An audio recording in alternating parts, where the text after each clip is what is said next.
Menghadapi bencana karhutla di Banyuasin, sebanyak 60 personil Manggala Agni Banyuasin dilatih kemampuan memadamkan api di markas Manggala Agni yang dihadiri langsung oleh ONG dan Kementerian LHK. Dengan pelatihan ini, diharapkan kemampuan para Manggala Agni bisa lebih baik dalam menghadapi bencana karhutla, sehingga kasus kecelakaan kerja terhadap personil dapat terhindari. Seluruh Indonesia itu sekarang ada sekitar 1919.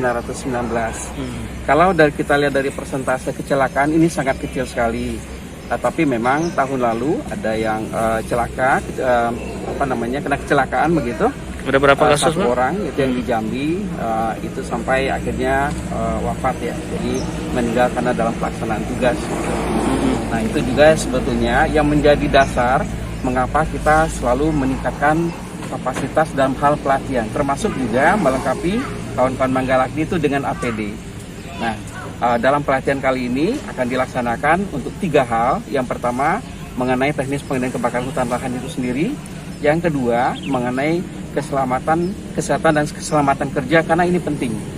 Kemudian yang ketiga adalah evakuasi satwa, karena biasanya kalau kita melakukan pemadaman, pakai itu di lahan atau di hutan, apalagi kalau kawasan dari konservasi, itu juga kadang ada satwa yang karena kebakaran itu mencari tempat ya. Jadi itu.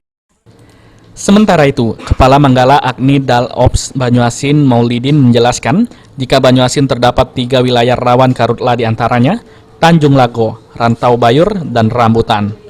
Dari pihak kita sendiri, dari kita sudah berkegiatan dari sekarang, yaitu melakukan kegiatan patroli rutin, patroli mandiri, dan kedepannya pas dirawan di bulan Juli sampai Oktober kita kegiatan patroli terpadu. Nah, untuk wilayah Banyuasin sudah ada melakukan pemetaan atau bagaimana Pak untuk wilayah-wilayah rawan yang ada karhutlanya?